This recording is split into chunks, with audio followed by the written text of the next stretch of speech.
The night was supposed to be calm, but then the rains came. Heavy drops crashed onto rooftops and soon turned to rivers rushing through streets. In Kenya, these floods have come without mercy, sweeping away homes and hope. Families awoke to water climbing up their beds, children screaming for help, and darkness broken only by the sound of pounding rain.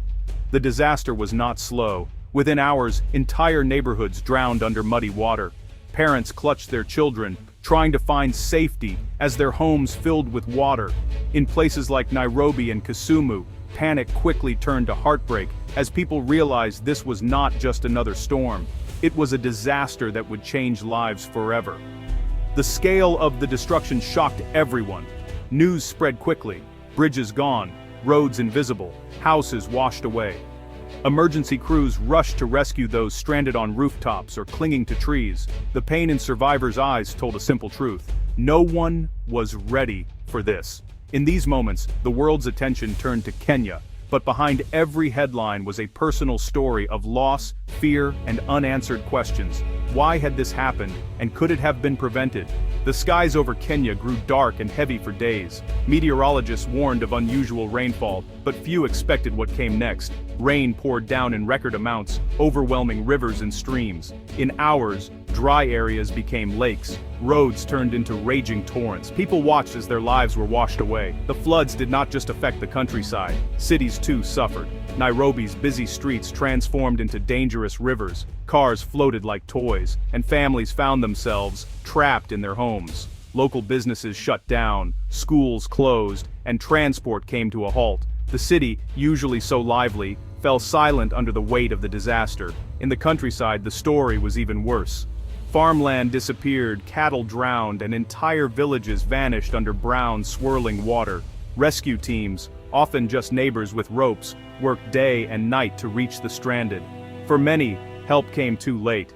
The numbers are staggering. Hundreds of people lost their lives, thousands lost their homes. The destruction spread across the nation, leaving deep wounds that will take years to heal. Imagine waking up to find water rising around your bed. That was the reality for Sharon, a mother in Kisumu. She tells of grabbing her children and running into the night. There was no time to save anything. We just ran, she says. We left everything. The water was everywhere. For many, fear was followed by loss. James, a farmer, watched helplessly as his fields disappeared under the flood. His crops, his only source of income, were gone in minutes. I worked all year for this, he whispers. Now, I have nothing. Children suffered most. Many lost their homes and schools, some lost family members. The trauma will last a lifetime. Relief shelters are crowded. Food and water are scarce. Every face tells a story of heartbreak, but also of survival. It's easy to see numbers and forget the people behind them, but each victim of the floods has a name, a family, and a future now uncertain. Their courage in the face of disaster reminds us that behind every tragedy, there is hope. Many ask, is this just nature's anger? Or, have we played a part in this disaster? Floods are not new in Kenya, but this one was different. Experts say the answers are not simple. Nature played a role, but so did people. Years of poor planning and neglect have left cities and towns unprepared. Garbage-filled drainage systems, buildings went up in flood-prone areas, laws meant to protect rivers and wetlands were ignored. So, when the rains came, the water had nowhere to go. Local leaders admit mistakes. We did not invest enough in protection, says one official. We cut corners and now our people suffer. This disaster is a warning. Nature is powerful, but human choices can make things much worse. The floodwaters do not judge. But when the water recedes, it exposes the cracks in our systems. We must now ask ourselves, are we really helpless, or can we do better? Scientists say the world is getting warmer. This is called global warming. As the Earth heats up, weather patterns change. In Kenya, this means heavier rains and stronger storms. Experts link these deadly floods to climate change. When the air gets warmer, it holds more moisture. So, when it rains, it pours. This makes floods more likely and more dangerous. Kenya is not alone. Many countries now face extreme weather, but in places with weak infrastructure, like Kenya, the damage is worse. Climate change is not just a future threat. It is happening now, and people are suffering. Greenhouse gases from cars, factories, and burning forests trap heat. This heat changes the world's weather, bringing disasters that hit the poorest hardest.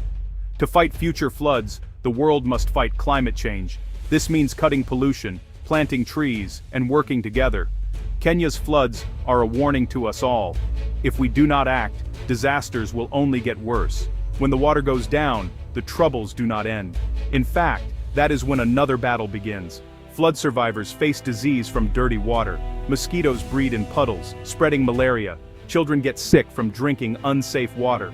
Relief groups rush to help, but resources are stretched thin. Shelters are crowded and lack privacy. Many families have only the clothes on their backs. Food is scarce and prices rise as crops are destroyed. People worry about rebuilding their homes, finding work, and sending children back to school. Medical teams warn about cholera and other waterborne diseases. Without toilets and clean water, these can spread quickly.